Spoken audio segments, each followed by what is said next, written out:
What's up, visionaries? Today's video is going to be about something you're going to hear me talk about a lot. And it's actually the reason why I make content. I don't make content to be right. I don't make content to argue with people on the internet. I just make content to wake people up to something that I believe is actually going to change the rest of your life. I'm somebody who doesn't like to involve politics into things. So it's not that I don't respect politics. It's just that I think it's a zero-sum game.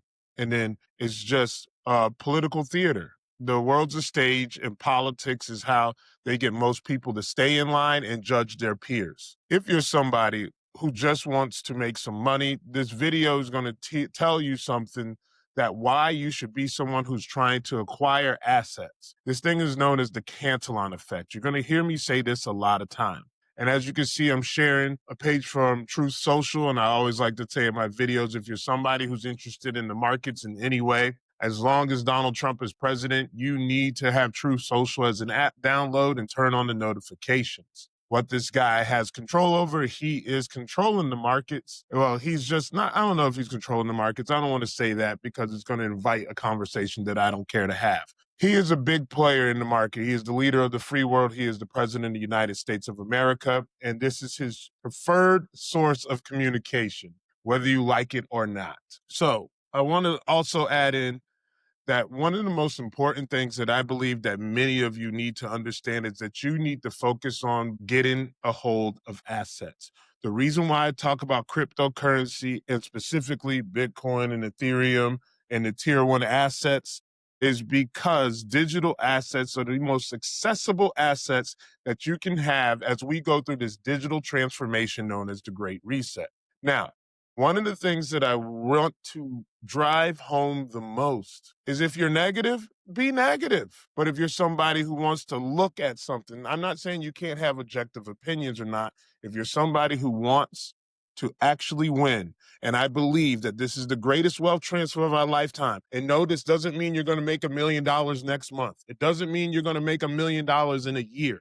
I'm talking about over the course of the next 5 to 10 years, the most wealth will be accumulated over then. By 2030, the wealth gap will be so wide that many of you will be forced to a universal basic income, or you will be forced to play in the digital matrix where you have digital ID and everything will be traced, tracked, and monitored.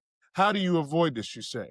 Well, when you see the tide is going out and the institutional investors are arriving, it's about time that you put down the entertainment and start teaching yourself financial literacy by just chewing the meat and spit out the bones. I am not telling you to follow everything I say. I'm asking you to vet the things that I say.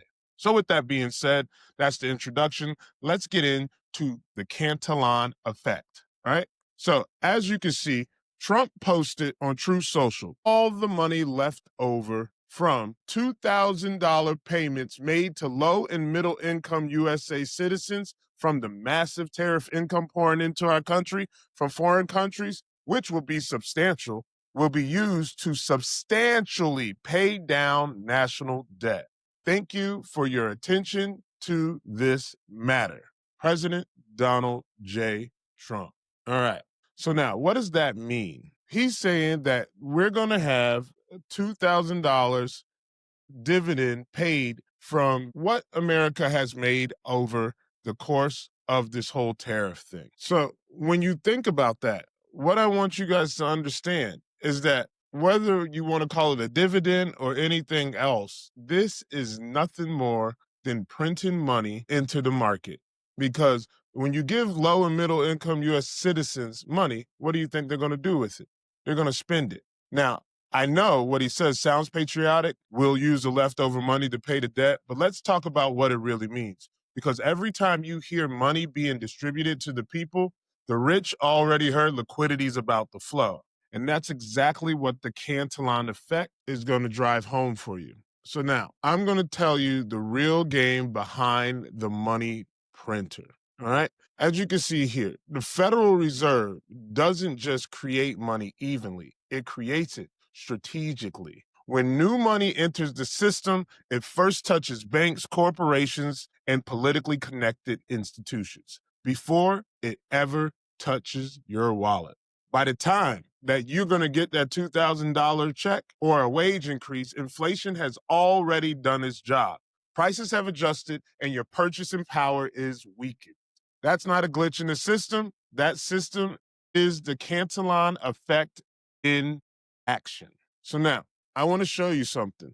Every dollar the Fed prints is a transfer of power from the saver to the spender and closest to the printer, right? So the Cantillon effect. What is the Cantillon effect? So now, as you can see above my head here, the Cantillon effect states that those who receive newly created money first benefit most because the prices haven't yet adjusted to reflect the increase in money supplies, right? See, there's an economist known as Richard Cantillon. He noticed centuries ago, money printing doesn't make everyone richer. It just decides who gets richest first. And that's usually the insiders. By the time the rest of us get it, everything costs more, right? So now, what I want you to do is go back to 2020. Remember those stimulus checks, $1,200, $2,000 payments? Everyone felt like they were getting a lifeline. But look at what happened to the S&P 500, real estate, and Bitcoin. After those payments went out, all the asset prices shot through the roof. See, this isn't a coincidence. I want you, history doesn't repeat, it rhymes. It was the Cantillon effect. The money entered the system, and instead of circulating the middle class, it got trapped in assets. Tesla, Amazon. You go and buy on Robinhood, it comes back. See, the wealthy buys the dip, and then they get even wealthier when the money prints because they control the assets. So even if you spend it to buy groceries, the owner of the grocery store gets money. If you go and buy Amazon stock, Tesla stock, the owners of those businesses make more money, right? So you have to start understanding how the money works. This is what I'm trying to tell you. Now, fast forward to Trump's post, where he's talking about using the leftover money for payments from tariffs, and it sounds responsible. But whether it's tariffs, debts, pay downs, leftover funds, any new liquidity cycle triggers the same exact pattern. The liquidity enters the system through the same pipes. The financial elite, the corporations, and the government contractors, they get access before you do. They get richer before the prices rise.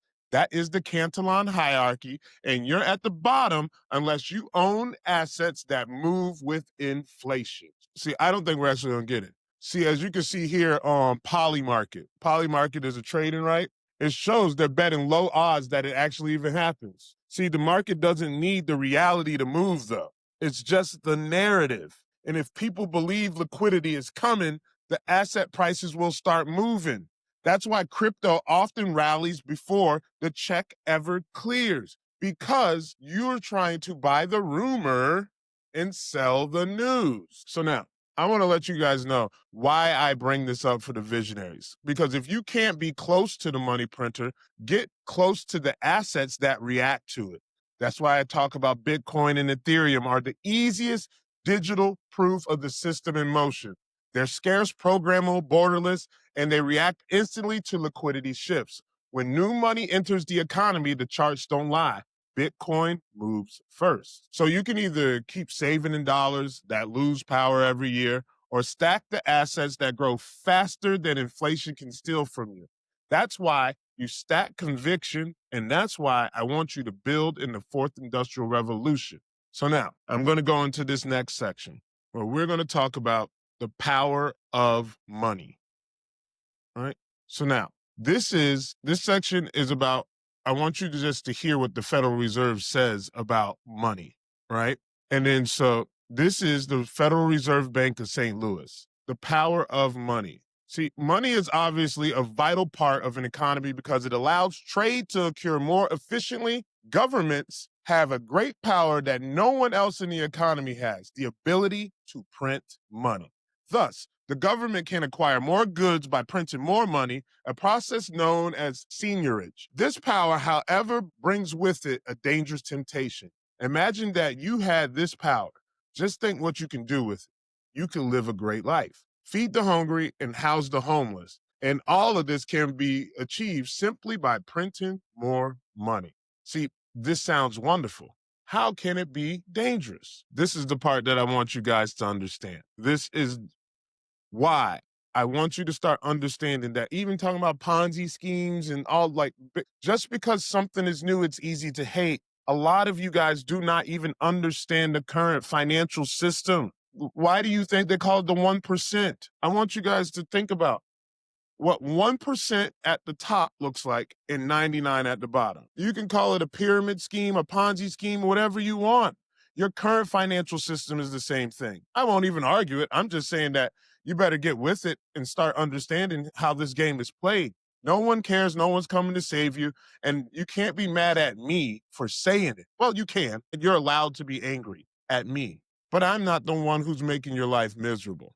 I'm just the one who's trying to tell you to snap out of reality, right? Because this part is huge. If the government prints too much money, people who sell things for money raise the prices for their goods, services, and labor. Same thing with the tariffs. Just the idea of saying tariffs is going to cause the price to go up because of corporate greed, as people may say, right? Even though if you can starve the corporations by empowering yourself, but that's a story for another day. See, this lowers the purchasing power and the value of the money being printed. What is that money being printed? What do you call it? The dollar. So when they print it, see, it's not that it's getting more expensive. It's that there's so many dollars that when you equate that if I had $20 on me and you had an apple for $10, there are two customers, one with 10, one with 20.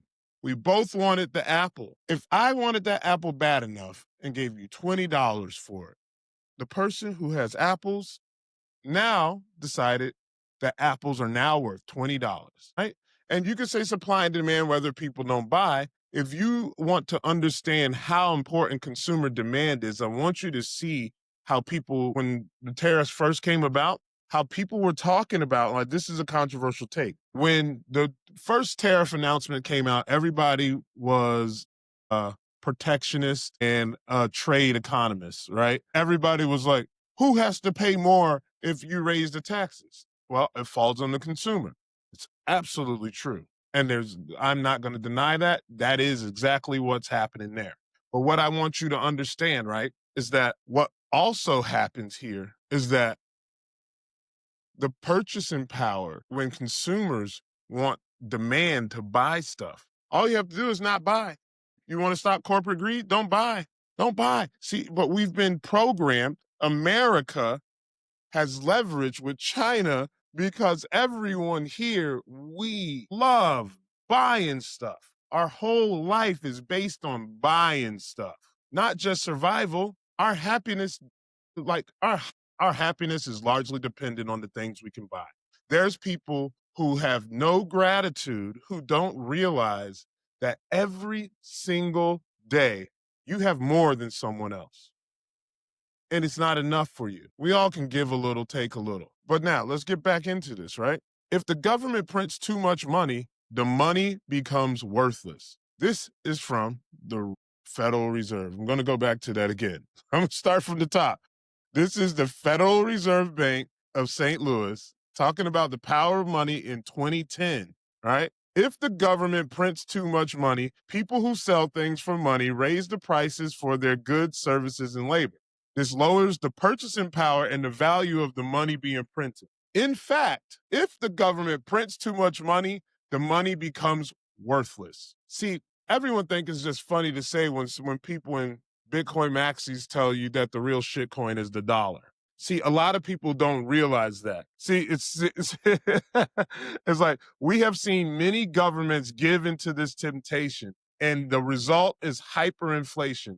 Hyperinflations were observed in the 20th century in Germany twice, Hungary, Ecuador, Bolivia, and Peru, with Zimbabwe as the most recent casualty. Such episodes of high inflation can greatly impair the functioning of the economy or collapse it altogether. Thus, having the power to print money brings with it great responsibility to respect that power. And we are well past that, right? It is important to remember that the temptation to print money is not restricted to less developed countries. In fact, the United States has suffered from high inflation several times. Mind you, this was in 2010. The Continental Congress did the same during the Revolutionary War in 1775. It gave colonies the authority to issue the continental dollars to finance the war. Overissuance and counterfeiting by the British led to such dramatic increases in paper currency by 1779.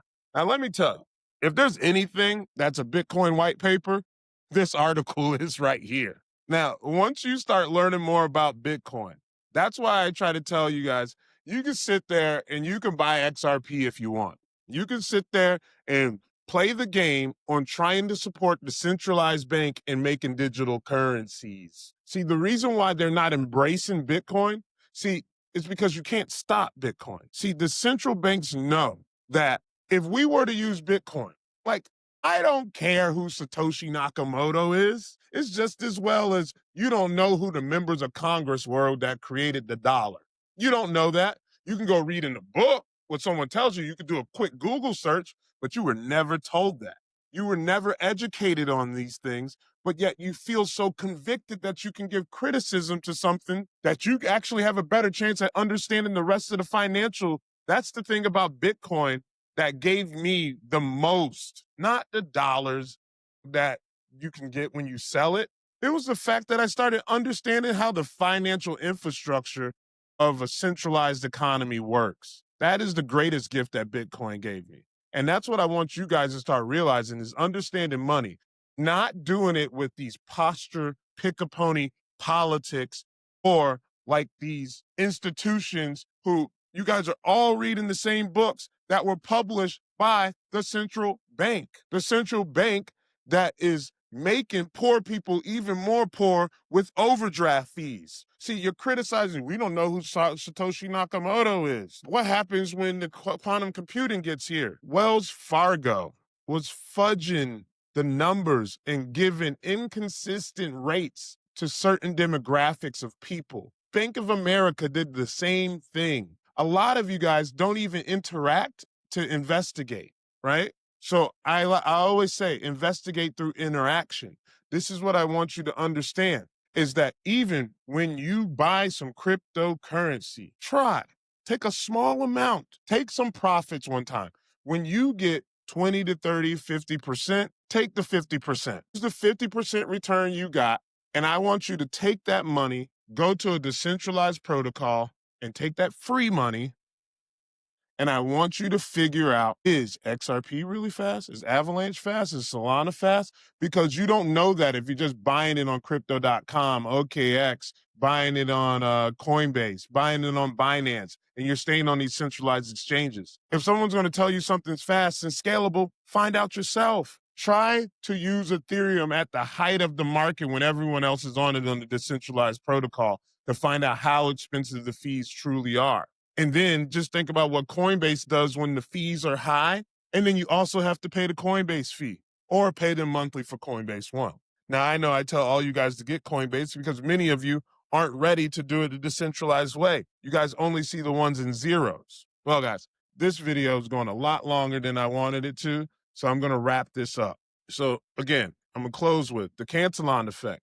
The Cantillon Effect describes the uneven effect inflation has on goods and assets in the economy. Since new fiat money is injected into the economy at specific points, its effects are felt by different people and industries at different times. This distorts relative prices and benefits certain parties while disadvantaging others. There's a video, and I'll put it down inside the community, guys, where you guys can watch this video, and I'll put this in there. And then it says, when new money is added to the economy, it will naturally raise the price of the goods and assets. See that? It will naturally raise the price of goods and assets. However, not all prices will rise by the same amount or at the same time. The Cantillon Effect asserts that the first recipients of the new supply of money has an arbitrage opportunity of being able to spend money before the prices have increased. See, the Cantillon Effect. Here's the picture. Here you have the ultra wealthy. You see, he has got the printer and the money. The entrepreneur class. This is the business owners, and this is us right here, right? I'm technically in the entrepreneur class, right? But what I want you to understand by this, the money printer comes out, stimulus checks. What people typically do is they get clever. They're going to buy some assets. They're going to buy some Bitcoin. They're going to buy some Ethereum, right? What do you think that's going to do to the price of those assets once that free money comes into their hands? Some people need it to survive, to pay their rent. When you give somebody rent to live, who are you paying rent to? The asset holder, your landlord. The asset they have is real estate. When you have to go buy groceries because you don't grow your own food, when you get a $2,000 check and you go to buy it, who gets it? If you want to buy your kids something off Amazon, it goes into Jeff Bezos' pockets. Even if you're clever and you want to buy the stock instead, the rich will get richer. But see, it's a trade-off, because if you buy and everyone else is just being a consumer, you make money with Jeff Bezos. Not as much, because he controls the majority of the asset.